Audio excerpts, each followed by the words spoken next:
What's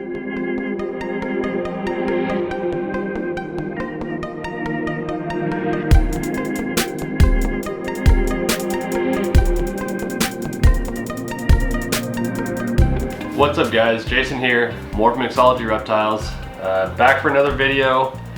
As you saw in the thumbnail, I'm assuming, sometimes you just can't win them all. So I'm actually filming this opener after I filmed this video you're about to see. As I started filming the video, I wasn't sure if I was going to put any of this up, but for the sake of transparency and the sake of education for us and for everybody that likes to watch this channel, I think I absolutely should. I think it's important, so we're going to. And this is Clutch 3, the Clutch 3 reveal. Clutch 3 was Johnny, the pastel 100% double het lavender pied or dreamsicle, to Daphne, who is the unproven virgin 100% het lav, 66% possible het pied normal female. Super long odds for dreamsicles, obviously. Spoiler alert, if the title of the video wasn't good enough, we did not hit any dreamsicles, but there's more to it than just that. So I will warn you ahead of time, this video is it's not as pleasant as the rest of the videos that I normally put up. It's not as pleasant as the other clutch reveals. We've got some dead snakes in here, and so I wanted to show those and share them as a way to educate and help kind of illustrate the entire picture of the breeding process. You know, it's not all roses and rainbows, and I'm not afraid to show you that. And if I made a mistake, then we need to, I'll learn from it, and hopefully you guys can too. So forewarning right now before you go any further, and I think there's another, if I remember, another warning at the beginning of the video here, but if you don't want to see the ugly side of the breeding hobby, if you don't want to see what other people will keep behind closed doors and not show you, it's not pretty, it's not fun, but it's a reality. If you don't want to see any of that, go ahead and close out of the video now. Go check out something else. There's plenty of other stuff on the channel. If you want to come along with us on this and experience it the same way I did, well, here we go. Alright guys, well, obviously if you're seeing this, I've decided to go ahead and release this video. I'm recording it now, not knowing if I'm actually going to show this to anybody. I'm not trying to hide anything from anyone, but I also, if I did something seriously wrong here, I want to review that first before I show anybody, because I know there's a lot of people watching the channel that are new to this. So this is what was supposed to be my dreamsicle clutch, hopefully. It was a pastel double het dreamsicle to het lavender, possible het pied female. Gave me 7 eggs, 7 good eggs, they looked great, and 1 slug. These were, total transparency, these were pulled by a buddy of mine while I was out of town. It just how the scheduling happened. There's nothing we can do about that. He's hatched multiple eggs before, it's not a big deal. He candled them, put them upright, put them in the same way I do all my other ones. So the only difference he did is when I write on my lids for my incubator, I write the lay date, and then I write a 56-day date, because that's when we should hopefully start seeing pipping. He wrote a 60-day date, and I didn't know it. So I've been saying all along that these were due on Saturday the 22nd of June, when they were actually, that's 60 days, they were actually due on Tuesday the 18th. So as I'm filming this, it's Thursday the 20th. We did have a pip. As you saw on my Instagram, we did have a pip on Tuesday the 20th, or on the 18th, right on schedule, and he was already coming out ready to go. I saw what I thought were a couple of small slits on some other ones, but I went ahead yesterday and cut a smaller cut in them just so they all had a way out. And then as I was looking, I realized some of them looked a little funny colored, so I went ahead and cut the eggs open just to be 100% sure. And as you're gonna see here, it's not going to matter. And I don't know, I mean, all of the cutting controversy aside, I don't do cutting videos. There's no point. I mean, in my opinion, they're your eggs. Do with them what you want. And these people that you know, blacklist you because you cut or don't cut, whatever, it's all ridiculous. It's your eggs. You do with them what you want. So, but there's a good possibility, had I cut these on day 55 or 56 or whatever, that I could have had better odds than what I have here. So we do have one good one that's out and about. He's not out of the egg yet, but he has been partially out and responding really well. And then we've got 6 in here that are all dead. That's the nuts of it right there. So I'm gonna pull them out. So if you guys are at all squeamish or don't want to see the bad side of the hobby, or you don't want to see what could be gross or whatever, then I recommend you tune out of the video now. But for the sake of understanding what might have gone wrong, I've talked to a couple of breeders about it. I showed them pictures and videos of the eggs, and that we're going to go ahead and pull them out of the eggs. They're already dead. I'm not doing them any harm at this point. So I will keep the one in here that is alive. I'll put the box back in the incubator until he comes out on his own completely, and we'll go from there. But I'm gonna go ahead and pull you guys in a little bit tighter here, and I'm gonna pull these out and see what happened and see if we can kind of learn a little bit. So once again, if you don't want to see it, end of the video is probably now, if this has gone up at all. But if you're interested, here we go. Alright, so first of all, we'll go ahead and start out with this guy. This is the one that is doing okay. You can see him, hopefully you can see him moving around in there. He's doing really well. It looks like just a normal, maybe a pastel pos double het dreamsicle. Obviously don't know if it's a male or a female yet. So we'll leave him in the box and let him come out on his own. Egg number 1 looked pretty good when I first cut it. And you can see I pulled, actually I'm going to go ahead and cut the egg a little more here now so we can get in here. So when I first cut it, I saw the color on the side of the snake and everything looked pretty decent. Wasn't too bad. And I had done really small slits in the top just so that they had a way out.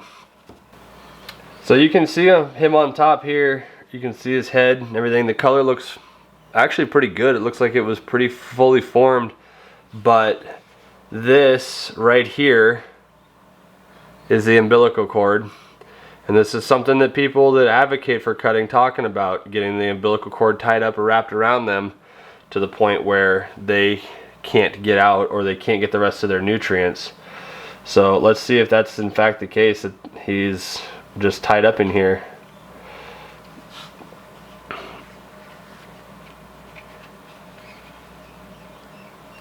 Yeah, so as expected, you can see it was kind of tied up in a knot right here around him. He's got a ton of the egg sac left and obviously didn't fully form. Overall, he looks pretty good. I mean, the color came out, it looks like he was gonna do just fine. Unfortunately, doesn't have any kinking that I can see immediately, but you can see where his tail's wrapped through right here.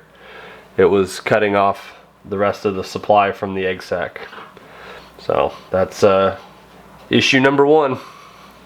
Egg number 2 looks like it's going to be exactly the same problem.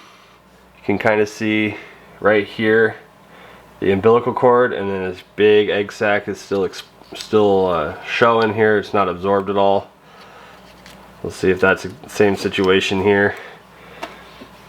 The nose is exposed because I actually pulled this one up a little bit ago just to see, but yeah, you can see the same exact issue here. Wrapped itself around its umbilical cord right there around the midsection. Couldn't absorb the rest of its yolk sac. This one also looks like it would have been fine. It might be a small kink in the back, kind of hard to tell, but that's another one. Egg 3.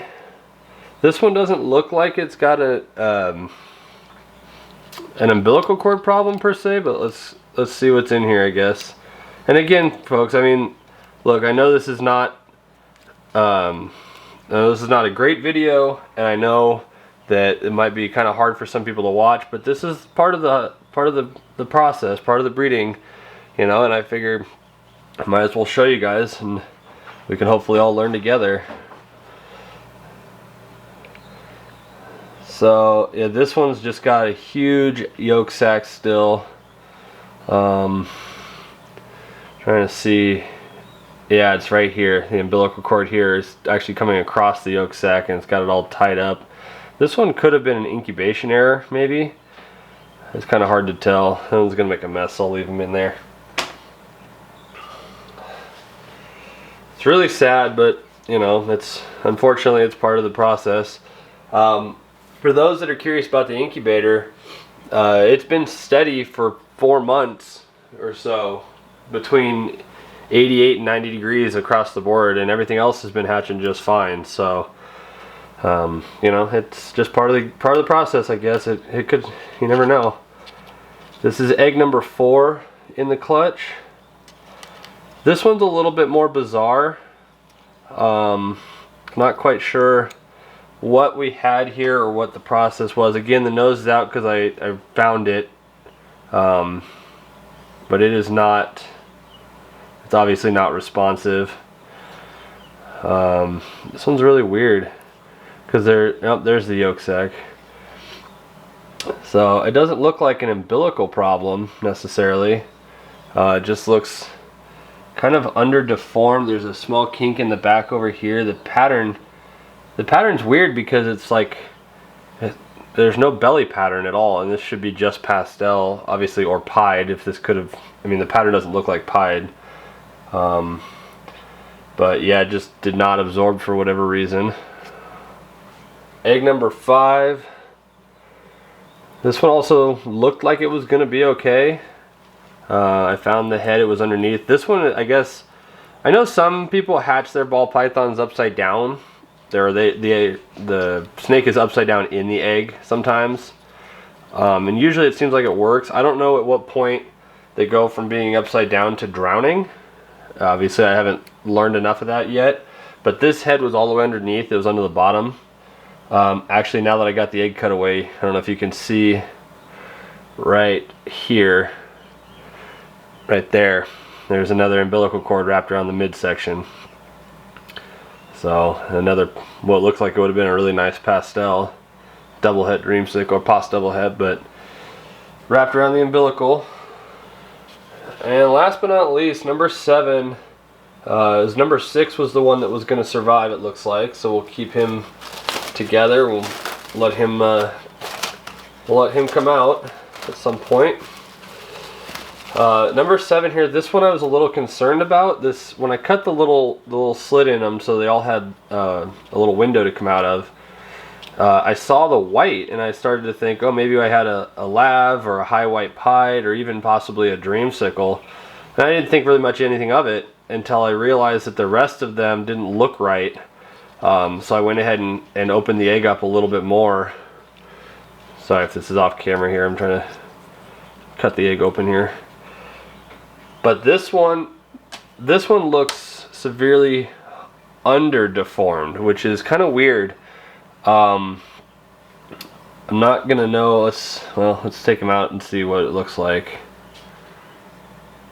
Okay, so it looks like it would have been another pied. So what I saw was this white up here.